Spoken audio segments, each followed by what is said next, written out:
माननीय अध्यक्ष जी, आज जो मेरे साथी मंत्री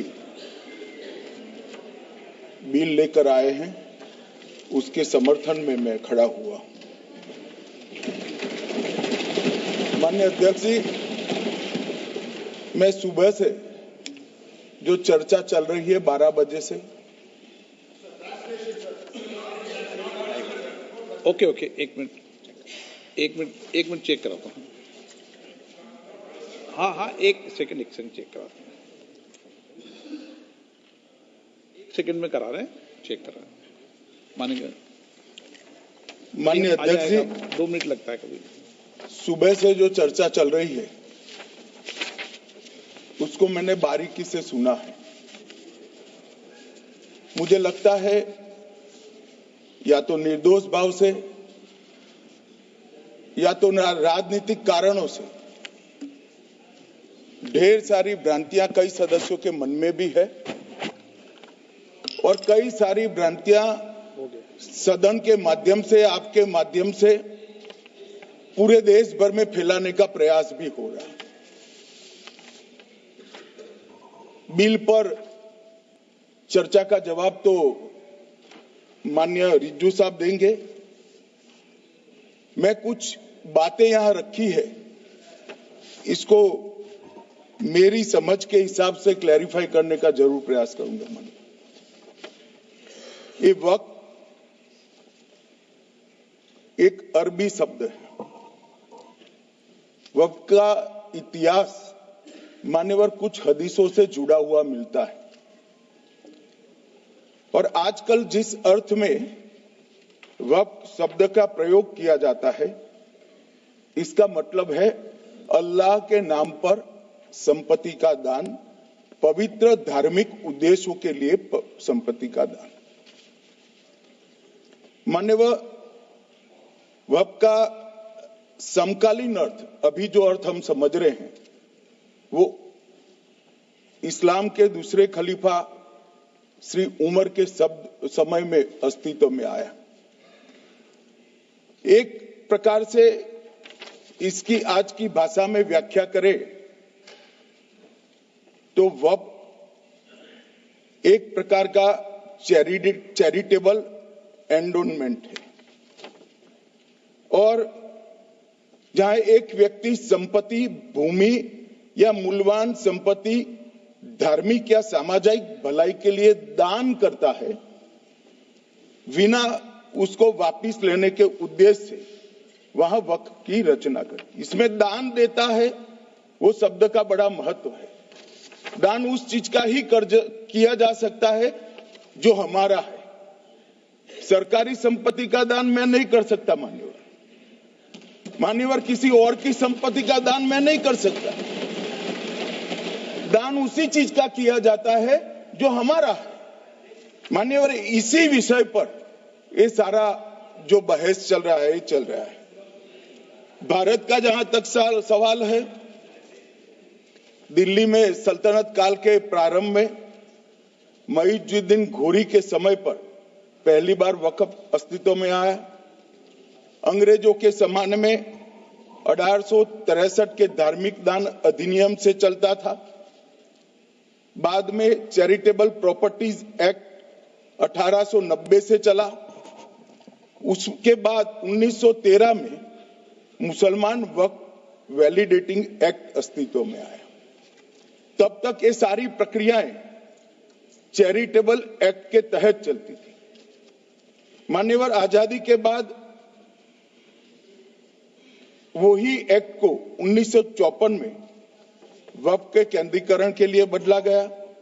95 में वक्फ न्याय अधिकरण और वक्फ बोर्डों की स्थापना की।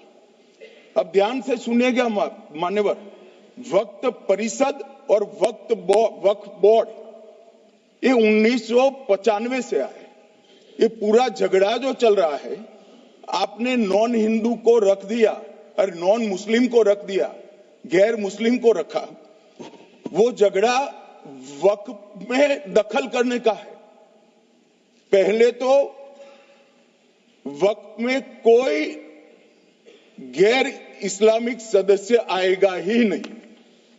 ये स्पष्टता समझ लीजिए, ना मुतवल्ली गैर इस्लामिक होगा, ना वाकिफ गैर इस्लामिक होगा। मान्यवर, वहां कोई प्रोविजन नहीं है। जो धार्मिक संस्थाओं का संचालन करते हैं उसमें कोई गैर मुस्लिम व्यक्ति रखने का प्रावधान किया भी नहीं है, हम करना भी नहीं चाहते हैं मान्यवर। इसलिए जो बड़े बड़े भाषण करते हैं कि समानता का अधिकार चला गया, दो धर्मों के बीच में समानता नहीं रही, मुसलमानों के धार्मिक अधिकारों के बीच में दखल खड़ी हो जाएगी, कुछ नहीं होने वाला मान्यवर। इस दृष्टि से देखें तो 1995 तक वक्फ की काउंसिल और वक्फ बोर्ड था ही नहीं, वो तो 95 से आया। और मान्यवर, ये जो भ्रम खड़ा किया जाता है कि ये एक मुस्लिम भाइयों के धार्मिक क्रियाकलापों के अंदर, उनके दान की हुई संपत्ति के अंदर दखल करने का है, ये बहुत बड़ी भ्रांति फैलाकर माइनॉरिटी को डराकर अपनी वोट बैंक खड़ी करने के लिए किया जा रहा है मान्यवर। कहां पर गैर मुस्लिम सदस्य रखे जाएंगे? परिषद में और वक्फ बोर्ड में। उसका काम क्या है? उनका काम धार्मिक क्रियाकलापों को कुछ चलाने का नहीं है। वो शुद्ध रूप से वक्फ का जो कानून, दान के लिए किसी ने दी हुई संपत्ति, उसका एडमिनिस्ट्रेशन अच्छे से चल रहा है नहीं चल रहा है, कानून के हिसाब से चल रहा है नहीं चल रहा है, या तो दान जिस चीज के लिए दिया गया, इस्लाम धर्म के लिए दिया गया, गरीबों के भोजन के लिए दिया गया, गरीबों के उद्धार के लिए, वो उद्देश्य के लिए इसका उपयोग हो रहा है नहीं हो रहा है, इसका नियमन करने का काम है मान्यवर। अब मैं इसको मान्यवर बाकी सारे धर्मों के साथ कंपैरिजन करते हैं और कहते हैं दखल किया है, मैं उसको स्पष्ट करना चाहता हूं। मान्यवर, वक्फ जो है वो हमारे यहां ट्रस्ट एक्ट है, इसमें ट्रस्ट है। तो ट्रस्ट के अंदर जो ट्रस्ट को बनाते हैं वो ट्रस्टी होते हैं और एक मैनेजिंग ट्रस्टी होते हैं। वक्फ में वाकिफ होता है, वक्फ होता है और मुतवल्ली होता है। ये सारे इस्लाम के अनुयायी हैं। अरे भाई, आप कह रहे हो, हम तो कह रहे हैं क्योंकि इसका वक्फ शब्द ही इस्लाम से आया है, इसलिए हम कह रहे हैं कि वक्फ वो ही कर सकता है जो इस्लाम का अनुयायी हो। अब आप उसका विरोध कर रहे हो, तो आप तो वक्फ में भी नॉन इस्लामिक आदमी चाहते हो। मान्यवर, क्या कह रहे हैं? हम इसलिए कह रहे हैं कि वक्फ वो ही कर सकता है जो प्रैक्टिसिंग इस्लाम को प्रैक्टिस करता होगा, क्योंकि मान्यवर इसकी उत्पत्ति ही इस्लाम के सिद्धांतों से हुई। अब मान्यवर, वक्फ धार्मिक हुआ, वक्फ बोर्ड नहीं हुआ, वक्फ परिषद भी नहीं हुई। अरे सुनो भाई, मान्यवर, ट्रस्ट के अंदर ट्रस्टी जो होते हैं, जो चर्च होगा तो क्रिश्चियन होंगे, पारसी भी होंगे, पारसी के लिए वो ट्रस्ट होगा, तो हिंदू होगा तो हिंदू के लिए। अब चैरिटी कमिश्नर हम कहेंगे कि भाई मुस्लिम क्यों आया? मुझे बताओ, चैरिटी कमिश्नर एक्ट में मुसलमान चैरिटी कमिश्नर बन सकता है या नहीं बन सकता है? उसको ट्रस्ट नहीं चलाना है, उसको चैरिटी के कानून के हिसाब से वो ट्रस्ट चले, उसकी देखरेख करनी है। ये धार्मिक नहीं है, ये धर्म का काम नहीं है मान्यवर, ये एडमिनिस्ट्रेटिव वर्क है।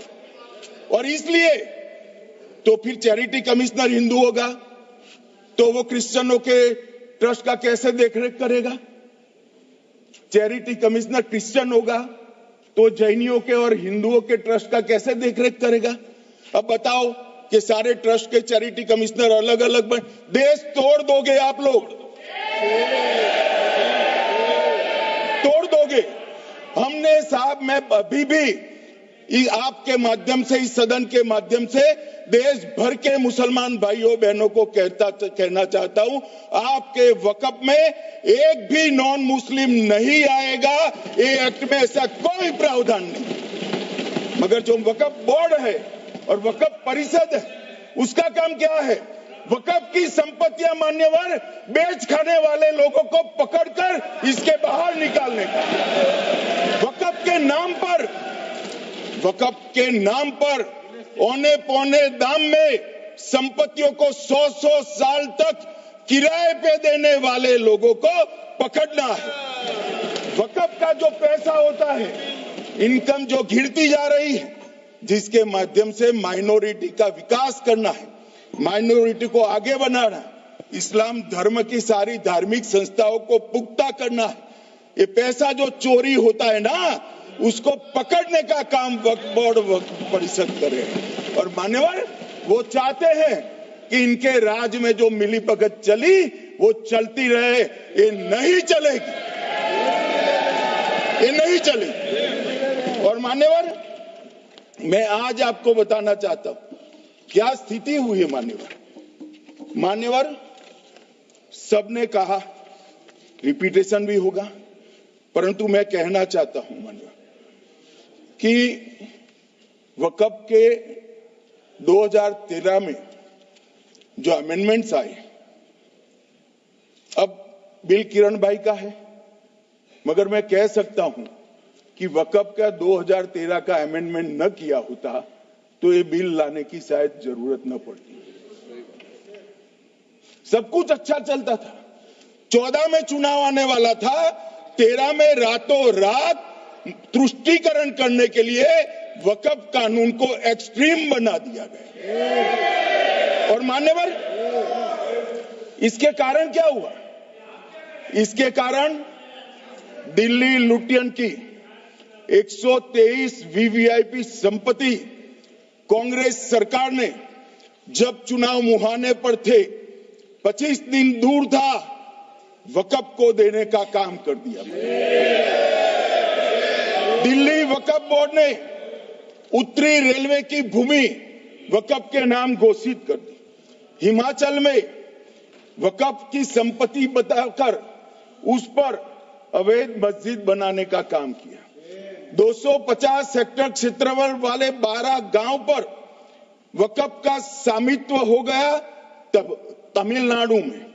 और मान्यवर तमिलनाडु के 1500 साल पुराने तिरुचेंदुरई मंदिर की 400 एकड़ भूमि को वक्फ की संपत्ति घोषित कर। ये जब मंदिर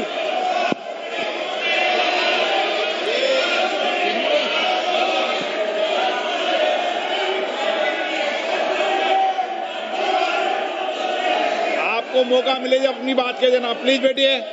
मान्यवर कर्नाटक की, आपको मौका मिले जब अपनी बात कह देना, आप भी बहुत मिसलीड करते हैं। बैठिए गृह मंत्री जी। मान्यवर कर्नाटक की मणिपट्टी समिति का रिपोर्ट में पढ़ रहा हूं, इसमें मेरा कुछ नहीं है, खड़े मत हो जाना। ये मणिपट्टी समिति का रिपोर्ट है। 29,000 एकड़ भूमि वक्फ की बिजनेस के उपयोग के लिए किराए पर दे दी। मान्यवर 2001 से 12 के बीच 2 लाख करोड़ की वक्फ की संपत्ति निजी संस्थानों को हस्तांतरित कर दी 100 साल की लीज पर। मान्यवर बेंगलुरु में उच्च न्यायालय में बीच में पढ़ना पड़ा, 602 एकड़ भूमि को जब्त करने से रोकना पड़ा।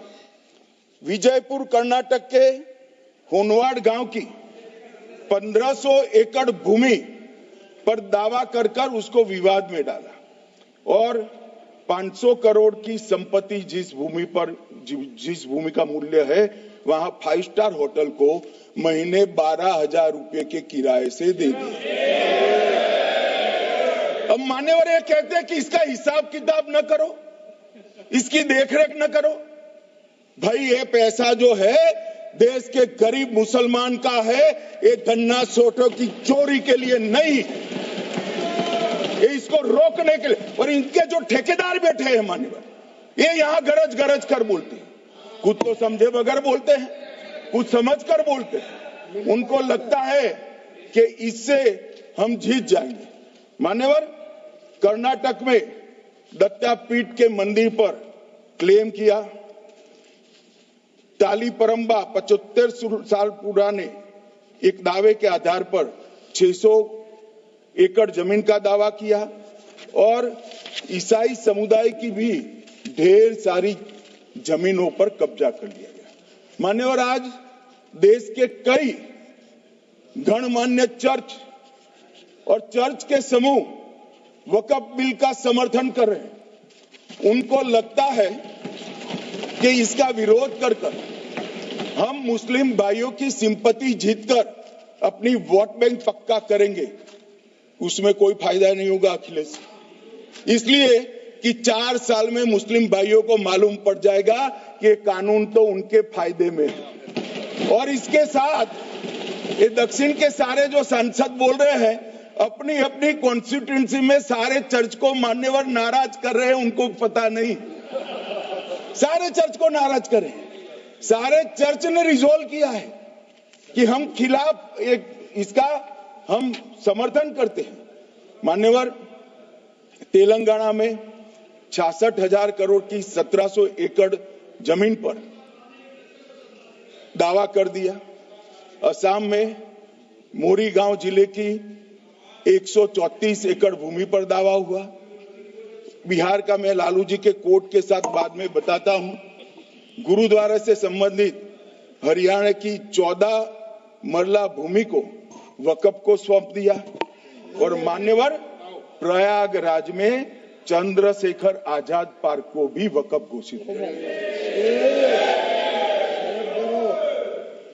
और मान्यवर, महाराष्ट्र के वडानगे गांव में महादेव की मंदिर पर दावा किया और बीड में कंकलेश्वर मंदिर की 12 एकड़ जमीन वक्फ बोर्ड ने जबरन ले ली। मान्यवर, ये सब जब जो चल रहा है, इसमें आज भी मैं स्पष्ट करना चाहता हूं, वक्फ जो कि मुस्लिम भाइयों की धार्मिक क्रियाकलाप और उनके बनाए हुए दान से ट्रस्ट है, उसमें सरकार कोई दखल करना नहीं चाहती है। मुतवल्ली भी उनका होगा, वाकिफ भी उनका होगा, वक्फ भी उनका होगा। परंतु वक्फ की संपत्ति, इसका रख रखाव ठीक से हो रहा है नहीं। वक्फ का संचालन कानून के हिसाब से हो रहा है, निजी उपयोग के हिसाब से। सैकड़ों साल पहले किसी बादशाह ने दान किया, हमारी भाषा में कहो तो धर्मादा किया।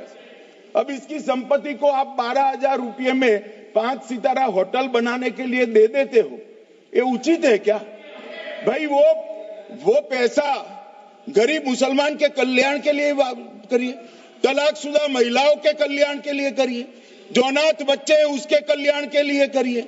मान्यवर, ये करने की जगह बेरोजगार मुसलमान युवाओं के लिए स्किलिंग का काम करिए। लाखों करोड़ों रुपए की भूमि मान्यवर, और इनकम 126 करोड़ रुपया। रेलवे की जितनी जमीन है, जिसमें हजारों करोड़ लाखों करोड़ का रेलवे का कारोबार चलता है, इतनी भूमि वक्फ के पास है और इनकम 126 करोड़ रुपए। मान्यवर कहते हैं कि इनकम का क्या उद्देश्य है?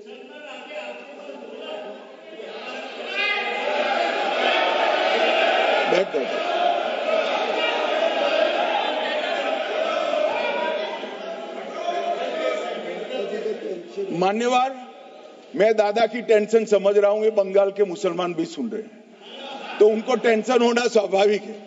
मान्यवर, लालू प्रसाद जी, आज आरजेडी के सारे सदस्य बोले, जब 2013 का अमेंडमेंट आया, मैं लालू जी का तो पूरा पढ़ना चाहता हूं, बाकी सदस्यों का सिर्फ टोकन पढ़ूंगा।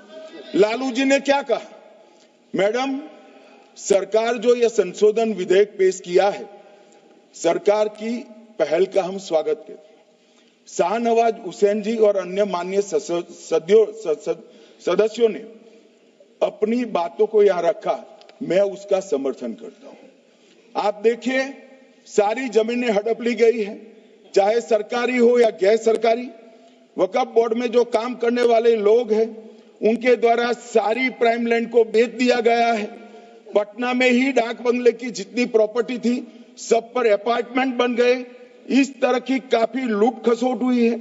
हम संशोधन विधेयक तो आपको अंत में लाए हैं, समर्थन करते हैं, लेकिन मैं चाहता हूं कि भविष्य में आप कड़ा कानून लाइए और ये जो चोरी करने वाले लोग हो उनको जेल की सलाखों के पीछे। अब सब लालू प्रसाद की इच्छा इन्होंने तो पूरी नहीं की, नरेंद्र मोदी जी ने पूरी कर दी। ये लालू जी ने कहा था एक कड़ा कानून लाइए।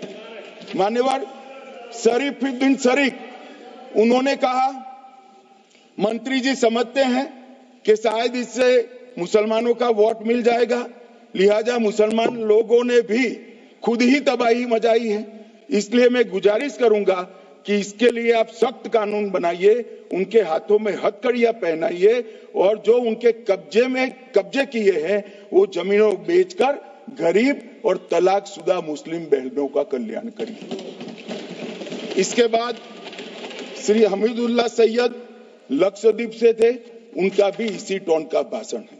और मान्यवर मैं आज की बात नहीं कर रहा हूं, 2013 का जो बिल कांग्रेस पार्टी लेकर आई इसके विरोध में इनके समर्थकों ने जो कहा था मान्यवर ये है। और क्या होगा भाई इससे? पारदर्शी ऑडिट होगी, आज ऑडिट ही नहीं हो रही। रिपोर्ट ऑनलाइन जमा करने की सिस्टम नहीं है, वो होगी, रिपोर्ट देनी पड़ेगी, बैलेंस शीट जमा करनी पड़ेगी, ऑडिट होगी, कैग के रिटायर्ड ऑफिसर ऑडिट करेंगे और मान्यवर पारदर्शिता आएगी। इससे क्यों डरना चाहिए किसी को? पारदर्शिता से क्यों? और वक्फ बोर्ड और वक्फ परिषद इसका कोई ऑर्डर हम ऐसा नहीं लिख रहे हैं कि कोर्ट में नहीं जा सकते। आपने तो कर दिया था कि एक ऑर्डर को कोई कोर्ट में चैलेंज ही नहीं कर सकता, पूरा संविधान वहां समाप्त कर दिया मान्यवर। और मान्यवर हम तो इसको कहते हैं कि कोई भी चैलेंज कर सकता है कायदे की अदालत में। इस देश में संविधान का राज है, ग्रीवेंसेस जिसका भी हो कोर्ट में जा सकता है। 2013 में जिसकी भूमि हड़पी इसके ग्रीवेंसेस को भी कोर्ट के फोरम से बाहर करने का पाप एक कांग्रेस पार्टी ने किया। मान्यवर एक अफवाह और फैला रहे, रिट्रोस्पेक्टिव इफेक्ट से आ रहा है। मैं स्पष्ट कर देना चाहता हूं, इस सदन में बोलने के वक्त जिम्मेदारी के साथ बोलना चाहिए। अगर ये कानून का पहला पेज और तीसरी तक धाराएं भी पड़ी होती तो इसमें स्पष्ट लिखा है ये कानून का अमल जिस दिन पारित होने के बाद भारत सरकार नोटिफिकेशन बाहर निकालेगी उस दिन के बाद होगा। मतलब रिट्रोस्पेक्टिव इफेक्ट नहीं है, मगर मुस्लिम भाइयों को डराया जा रहा है कि रिट्रोस्पेक्टिव इफेक्ट से आएगा। मान्यवर ये कह रहे कलेक्टर क्यों रखा है? मुझे एक बात बताओ भाई, जो बता सकते हैं, अगर किसी मंदिर के लिए जमीन खरीदनी है तो जमीन की मालिकी किसकी है वो हमारे देश में कौन तय करता है? सबको मालूम है, कलेक्टर करता है सर, रेवेन्यू ऑफिसर वही है। तो अगर वक्फ की भूमि जो वक्फ कर रहा है उसकी है या नहीं है, इसकी जांच कलेक्टर करे तो इसमें आपत्ति क्या है? वक्फ तो दान है भाई, और दान अपनी संपत्ति का किया जा सकता है, किसी और की संपत्ति का नहीं किया जा सकता। गांव में कोई बेचारा अमेरिका गया है 4 महीने पढ़ने के लिए, घूमने के लिए आता है तो कि वक्फ घोषित हो गया। कोई कारोबार करने के लिए दिल्ली आया, आता है तो कि वक्फ घोषित हो गया। अरे ऐसा नहीं होता भाई, कलेक्टर को पूछना पड़ेगा सरकारी संपत्ति है या नहीं है, इसकी जांच करनी चाहिए या नहीं करनी चाहिए। ढेर सारे मंदिर बनते हैं, बने भी है, बनेंगे भी, ढेर सारे चर्च बने हैं, गुरुद्वारे बने हैं, सरकारी संपत्ति पर बन सकते हैं क्या? नहीं बन सकते मान्यवर। जहां वक्फ की घोषणा होती है वो भूमि सरकारी है या नहीं है वो सत्यापित करना ही चाहिए, और कलेक्टर के अलावे इसको कोई सत्यापित नहीं। मान्यवर इन्होंने इन्होंने, मैंने पहले भी बताया मान्यवर, कोर्ट को भी रास्ते से निकाल दिया। मैं बाद में बात करता हूं मान्यवर, ये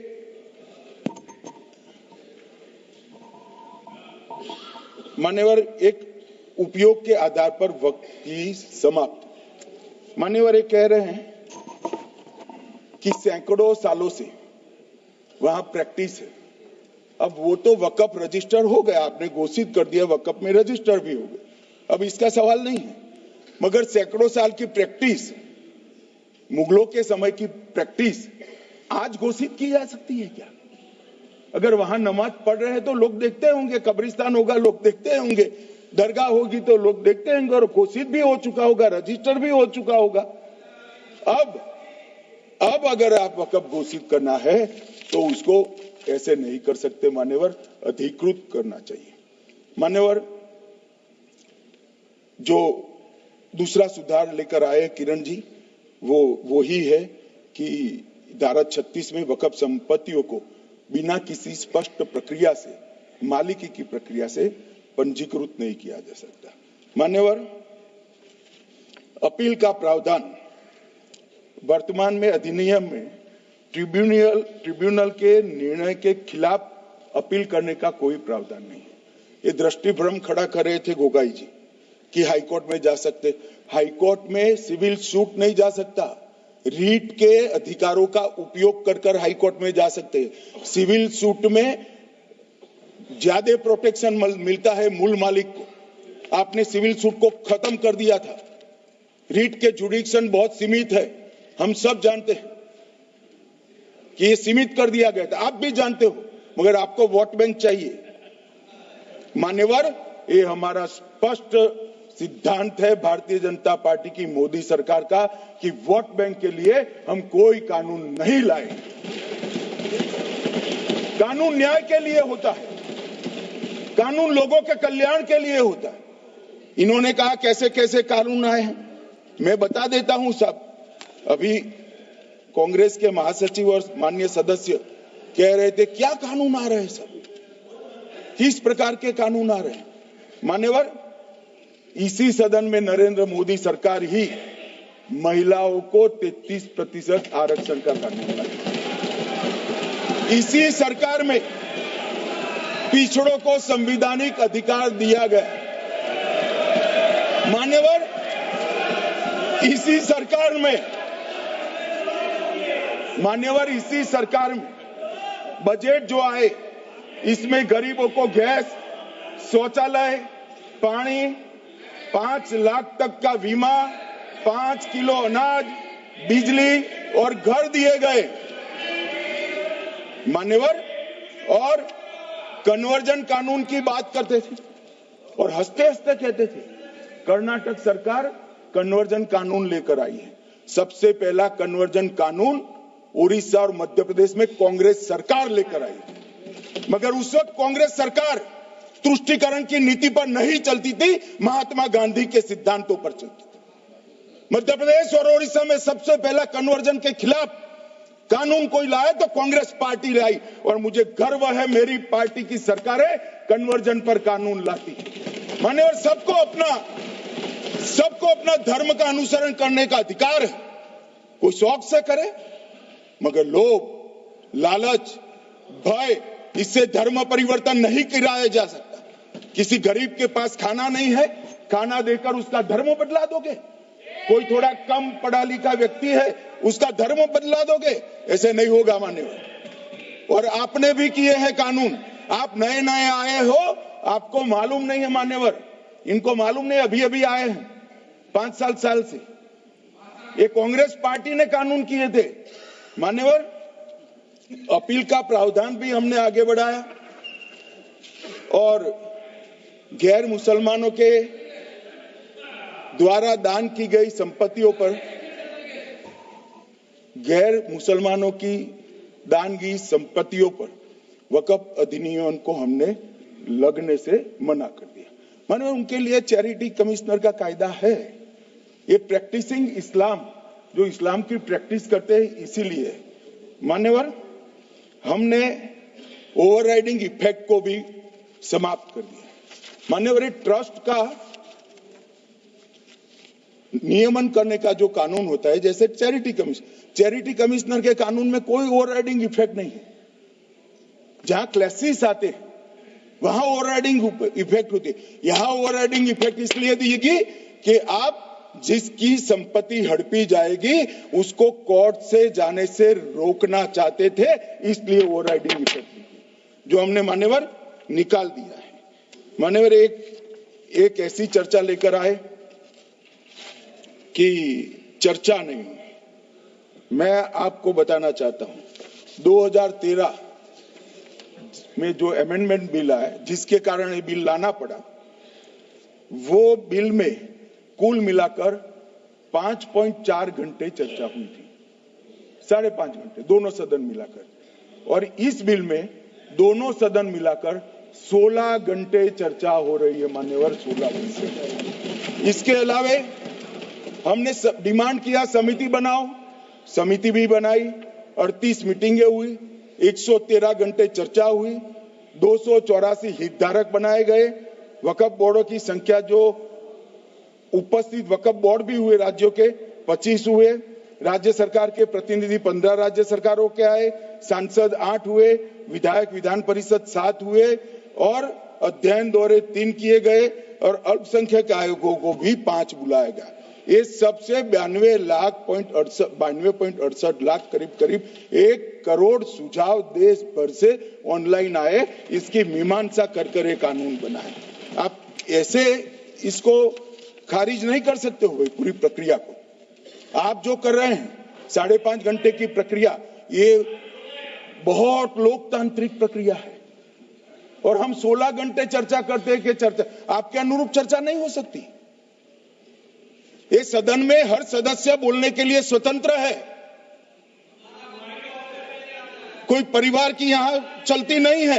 ये तो जनता के नुमाइंदे हैं, किसी की कृपा से नहीं आए हैं। मान्यवर, जो दिल में है, जो जनता की आवाज है, वो रखेंगे। मान्यवर, एक सदस्य द्वारा कहा गया कि ये मिसलीडिंग है कि पुराने कानून में 2013 के जो अमेंडमेंट्स थे उसमें अपील का प्रोविजन था। अब मैं कहना चाहता हूं 83(9) उसमें अधिकरण द्वारा किए गए किसी भी विनिश्चय का आदेश विरुद्ध, चाहे वो अंतरिम हो या फाइनल, इस पर अपील नहीं हो सकती। इसका मतलब अपील का प्रोविजन आपने रखा ही नहीं था। सिविल न्यायालय, राजस्व कोर्ट और अन्य प्राधिकरण उसके अधिकार क्षेत्र पर भी प्रतिबंध लगा दिएगा और सरकारी अधिसूचना जो बाद में वक्फ बोर्ड और वक्फ परिषद के एडवाइस से होगी, इसको भी कोई चुनौती नहीं दे सकता। मान्यवर, मुझे ये बताओ कि अभी अभी फैशन है संविधान लहराने की। ये संविधान के हिसाब से सरकार का या किसी भी निजी संस्था का कोई भी फैसला मान्यवर कायदे की कोर्ट से बाहर कैसे हो सकता है? कोई भी फैसला, ये देश की अदालत वो फैसले तक रुचि नहीं रखेगी। नागरिक ग्रीवेंसेस लेकर कहां जाएंगे? जिसकी भूमि हड़प कर ली गई वो कहां जाएगा? ऐसा नहीं चलेगा। आपकी वोट बैंक के लिए आपने किया था, हम खारिज कर रहे हैं, ऐसा नहीं चलेगा। अदालत में जाइए, जिसको ग्रीवेंसेस है आइदर और साइड से, और अदालत न्याय करेगी। न्याय के लिए तो अदालतें बनी है। और मान्यवर, यहां एक सदस्य ने कह दिया माइनॉरिटी इस कानून को स्वीकार नहीं करेगी। क्या धमकाना चाहते हो भाई? संसद का कानून है, सबको स्वीकार करना पड़ेगा। स्वीकार नहीं करेंगे मतलब क्या है? कैसे बोल सकते हैं कोई? हम कानून को स्वीकार नहीं करेंगे। ये कानून भारत सरकार का है, हर एक पर बंधन करता होगा और इसको स्वीकार करना पड़ेगा। मान्यवर, ये हमने तो खैर वक्फ को छेड़खानी नहीं की। वक्फ बोर्ड और वक्फ परिषद के अंदर बदलाव किया है, मगर वक्फ के लिए भी क्या क्या जजमेंट आए। सैयद फजल पुकोया थंगल बनाम भारत संघ 10/11/28 को केरल उच्च न्यायालय ने उन्होंने कहा वक्फ बोर्ड एक स्टैट्यूटरी बॉडी है, यह मुस्लिम समुदाय का प्रतिनिधि निकाय नहीं है। इसका फंक्शनिंग मान्यवर एडमिनिस्ट्रेटिव है। धार्मिक क्रियाकलापों को तो वक्फ ने करना है, चाहे कब्रिस्तान हो, चाहे दरगाह हो, चाहे मस्जिद हो, चाहे चैरिटी का काम, वो वक्फ बोर्ड को नहीं करना है भाई।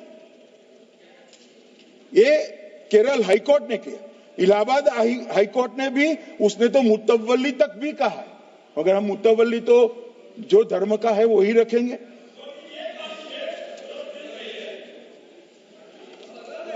मान्यवर, इन्होंने कहा एक मुतवल्ली के कर्तव्य विशुद्ध रूप से धर्म निरपेक्ष कैरेक्टर है, मगर हम मुतवल्ली को छू नहीं रहे।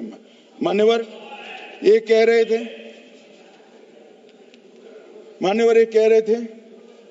कि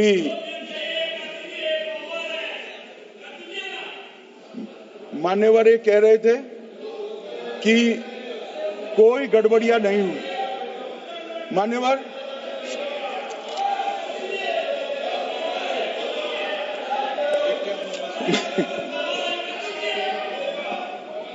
मान्यवर 2013 में अन्यायी कानून आया। भाई करने थोड़ा शांत हो जाइए। ये 26 के कारण डरे हुए और कुछ कारण नहीं। चुनाव जो है ना अक्टूबर में, 25 में जो चुनाव है इसके कारण डरे। मान्यवर भाई बैठ जाओ।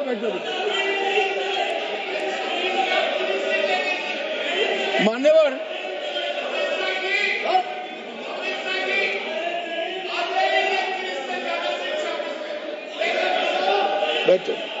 बंगाल में आकर कहूंगा ये राजनीतिक हिसाब किताब का अखाड़ा नहीं है, छाती पर ठोक कर कहूंगा ज्यादा सिखाएंगे।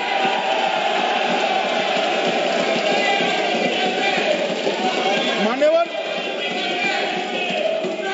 2013 के, अरे बैठ जाओ वकील साहब बैठ जाइए। मान्यवर 2013 में वो भी रिपीट होने वाले हैं। मान्यवर 2013 में बैठ जाओ। मान्यवर 1913 से लेकर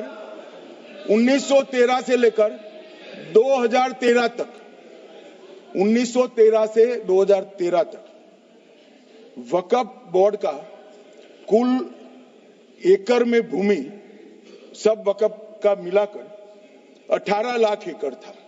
मेरी विनंती है सभी सदस्य इसको ध्यान से सुनिए। 1913 से 2013 तक 18 लाख एकड़ और 13 से 25 तक एक कानून बनने का परिणाम क्या आया, और नई 21 लाख एकड़ भूमि बढ़ गई। अब मान्यवर 39 लाख एकड़ जो भूमि है उसमें 21 लाख एकड़ 13 के बाद है। अब ये कह रहे हैं कि इसका दुरुपयोग नहीं हो रहा है। मान्यवर, और लीज पर दी गई संपत्तियां 20,000 थी और 25 में रिकॉर्ड के हिसाब से, हो सकता है गलत भी हो सकता है, रिकॉर्ड्स के हिसाब से शून्य हो गई। तो मान्यवर संपत्तियां कहां गई? मान्यवर बेच दी गई। किसकी संपत्ति से, किसकी परमिशन से बेचा? मान्यवर मैंने पहले ही कह दिया कि केरल और देश भर के Catholic bishop council, Catholic bishop conference of India, Catholic Congress Kerala, भारतीय कैथोलिक धर्मगुरुओं की महासभा, केरल चर्चों की संयुक्त परिषद, कैथोलिक कांग्रेस केरला, ये सब ने इस बिल का समर्थन करा है और कहा है अन्यायी 2013 का सुधार। हम अकेले नहीं कह रहे मान्यवर। और मान्यवर, इसी एक्ट में हमने एक बात कही कि जो योगदान था वक्फ बोर्ड का वो 7% से घटाकर 5% कर दिया। मान्यवर, अब ये जो कह रहे हैं ये मुसलमान भाइयों के हित में कह रहे हैं जिसका विरोध कर रहे हैं या अहित में? अगर 7 से 5% हमने कम किया तो ये कहां जाएगा? वो वक्फ में रहेगा। वक्फ बोर्ड का कम किया है। जो मस्जिद चल रही है उसको हमने 2% बढ़ाया है। ये उल्टा समझ रहे हैं मान्यवर। ये बिल जमीनों की सुरक्षा प्रदान करेगी मान्यवर। किसी की जमीन अब घोषणा मात्र से वक्फ नहीं बनेगी, उसको प्रोटेक्शन मान्यवर। पुरातत्व विभाग और एएसआई की जमीन को हम सुरक्षा देंगे। आदिवासी भाइयों की शेड्यूल 5 और शेड्यूल 6 की जो जमीन है वो सुरक्षित हो जाएगी। निजी संपत्ति जो आम नागरिकों की है वो भी सुरक्षित हो जाएगी। और वक्फ करने के लिए स्वामित्व को दान तो साहब अपनी संपत्ति का ही कर सकते हैं, गांव की संपत्ति का दान नहीं कर सकते। तो वक्फ निजी संपत्ति से ही स्वामित्व के बगैर नहीं हो पाएगा। इसमें पारदर्शिता लाने के लिए सूचना की प्रक्रिया को दाखिल किया गया है। वक्फ बोर्ड की वक्फ की जो संपत्ति घोषित करने की अधिकार थे उसको समाप्त कर दिए। कलेक्टर से सर्टिफाइड कराना पड़ेगा और नए वक्फ पारदर्शी तरीके से पंजीकृत भी करने पड़ेंगे। रजिस्ट्रेशन के बगैर कोई संस्था नहीं चल सकती। और मुस्लिम ट्रस्ट अब तक के जो है उसको हमने इस जो माफ करना, कई सारे ऐसे मुसलमान भाई हैं जो वक्फ के कानून को अंदर दायरे में आना नहीं चाहते। मुझे मिले थे वोरा समाज वाले, वोरा समाज है, अहमदिया है, कई सारे ऐसे समुदाय हैं, सिया भी है, पसमंदाओं के भी कुछ ट्रस्ट हैं। वो सभी को मैं एक आनंद का समाचार देना चाहता हूं, अब मुसलमान भी ट्रस्ट एक्ट के अंदर अपना ट्रस्ट रजिस्टर करा सकता है। इसके लिए कंपलसरी नहीं है कि वो वक्फ के कानून में भी जाए, चैरिटी कमिश्नर एक्ट के तहत वो करने वाला है। मान्यवर, भूमि के रिकॉर्ड का कार्यालय होगा, समाचार पत्र और क्षेत्रीय भाषाओं में इसकी एडवर्टाइज दी जाएगी। ढेर सारे प्रावधान मान्यवर इसके अंदर किए हैं। महिला, सिया, पसमंदा, वोरा, अहमदिया उनका हमने समावेश किया ही है।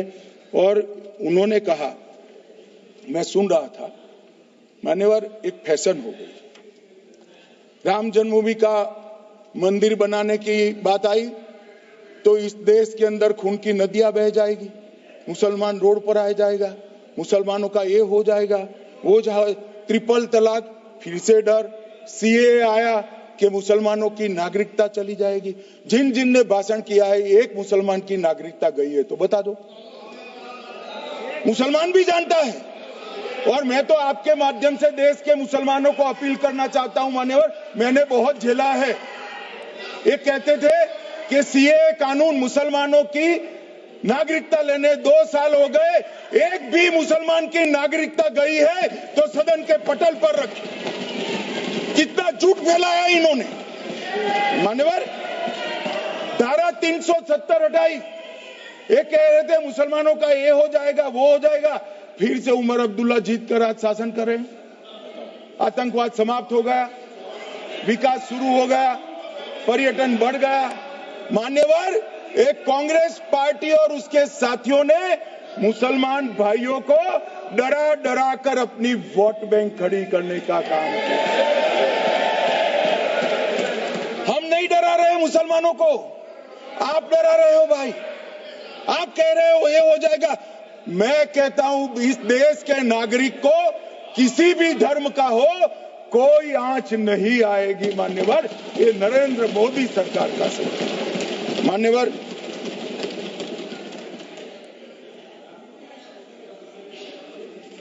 इनको मान्यवर ना पिछड़ों की चिंता है ना मुसलमानों की। ये सालों से जातिवाद और तुष्टीकरण इसके आधार पर काम करते हुए आए हैं और जातिवाद और तुष्टीकरण की राजनीति कर कर अपने परिवार की पॉलिटिक्स को आगे बढ़ाए हैं। मगर 2014 से मान्यवर जातिवाद, तुष्टीकरण और परिवारवाद को एक साथ नरेंद्र मोदी ने समाप्त कर कर विकास की राजनीति इस देश में प्रस्तावित की। पॉलिटिक्स ऑफ परफॉर्मेंस, परफॉर्म करिए और चुनकर आइए। 3 टर्म मोदी जी को चुना है और 3 टर्म भारतीय जनता पार्टी की सरकार रहने वाली है। मेरी बात ठीक कर मान्यवर, अंत में मैं किरण जी को बहुत बहुत बधाई देना चाहता हूं कि बहुत अभ्यास कर सारे दूषणों को निकालकर वक्फ कानून को शुद्ध, पारदर्शी और उद्देश्यों को समर्पित बनाने का काम रिज्जू साहब लेकर आए हैं। मैं इसका समर्थन करता हूं।